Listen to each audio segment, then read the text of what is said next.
প্রধান উপদেষ্টা বলেছেন নির্বাচন হবে এবং সেটা ফেব্রুয়ারিতে নির্বাচন হবে। এবং এই নির্বাচনের জন্য তার আগে আমরা দেখেছেন সংস্কার কমিশন করা হয়েছিল। সংস্কার কমিশন খুব বড় বড় পণ্ডিতরা দেশে এসছে, বিদেশ থেকেও এসছে, তারা বহু 9 মাস ধরে তারা আলাপ আলোচনা করেছে, অনেক সংস্কারের কথা বলেছে। সব শেষে যেটা বলেছে ওটা আমরা বুঝি না ঠিক মতো। দেশের মানুষ অনেকেই বুঝতে পারে না কি আপনার পিয়ার কয়জন বুঝে বলেন? আপনার তো সাধারণ মানুষের সঙ্গে চলাফেরা করা, তাই না? পিয়ারটা কি আসলে?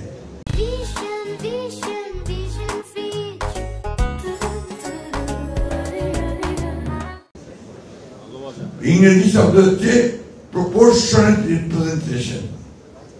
আমি ঠিক মতো বুঝতে কষ্ট হয়, বাংলাতে আরো কঠিন, আনুপাতিক প্রতিনিধিত্ব। এগুলোর সঙ্গে তো আমরা পরিচিত না, তাই না?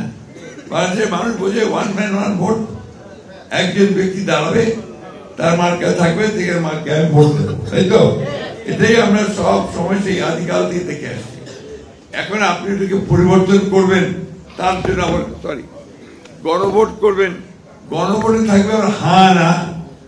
এখন গণভোটে নাকি 4টা প্রশ্ন থাকবে, 4টা প্রশ্ন একটা গণভোটের ব্যালটে। এটা মানুষ কিছু এখন পর্যন্ত বুঝতেই পারছে না, কেউ বুঝতে পারছে না, শেষ দিন পর্যন্ত বুঝতেও পারবে না। দেখবেন শেষ দিন পর্যন্ত কেউ বুঝতেও পারবে না। আমি ওনাদের সঙ্গে যখন আলাপ করছিলাম, আমি বললাম যে আপনারা এইভাবে জিনিসকে আনলেন কেন? আপনারা এমনভাবে আনেন যেন মানুষ আস্তে আস্তে ধাতস্থ হতে পারে।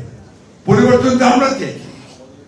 বিএনপি আমরা 2016 সালে দেশনেত্রী বেগম খালেদা জিয়া প্রথম তিনি ভিশন 2030 দিয়েছিলেন, অর্থাৎ 2020 সালে 30 সালে কিভাবে দেশ চলবে সে সম্পর্কে তিনি ধারণা দিয়েছিলেন। সেখানে কিন্তু এখন যে কক্ষ বিশিষ্ট পার্লামেন্ট, এটা প্রস্তাব তিনি তখনই দিয়েছেন।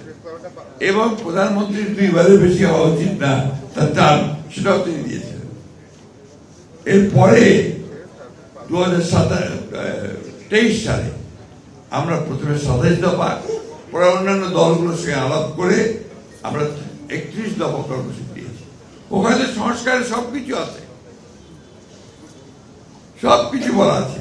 সুতরাং আমরা সংস্কার চাই, সংস্কার চেয়েছি, এবং আমরা দেখেছি আমরা সব সার্থক করেছি, তাই না? দেখেছেন তো?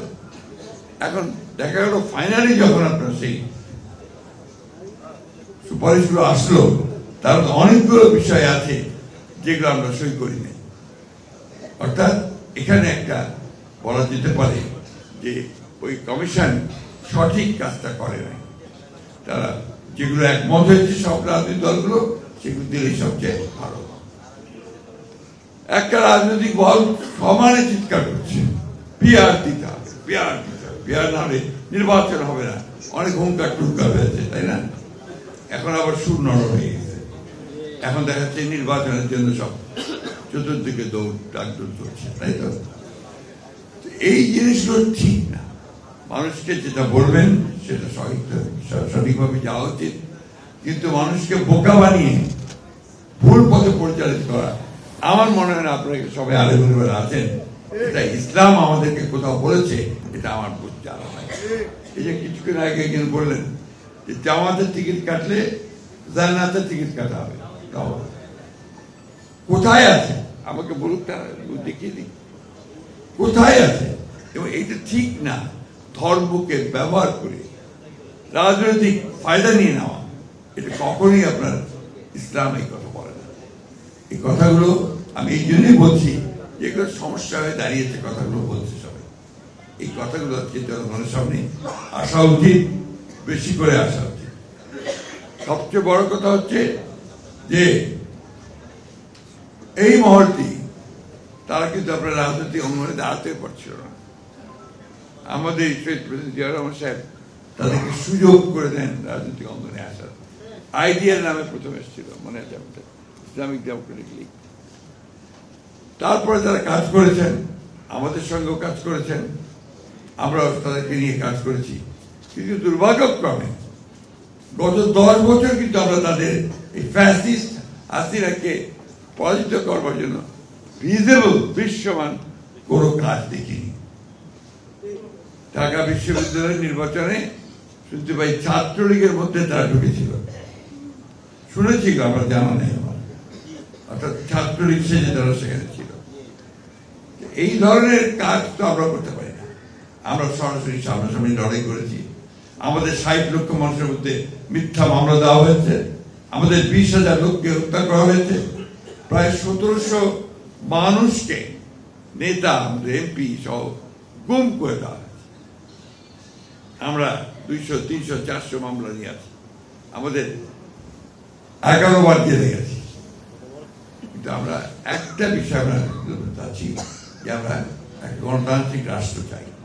দেশনেত্রী বেগম খালেদা 6 বছর তাকে কারাগারে রাখা হয়েছে। আমাদের নেতা তারেক রহমান সাহেব এখনো পর্যন্ত দেশ ফিরতে পারেন। এই যে ত্যাগ সকলের, এই যে 1400-1500 ছেলেকে হত্যা করা হলো, সবকিছু মিলিয়ে সুযোগ এসছে।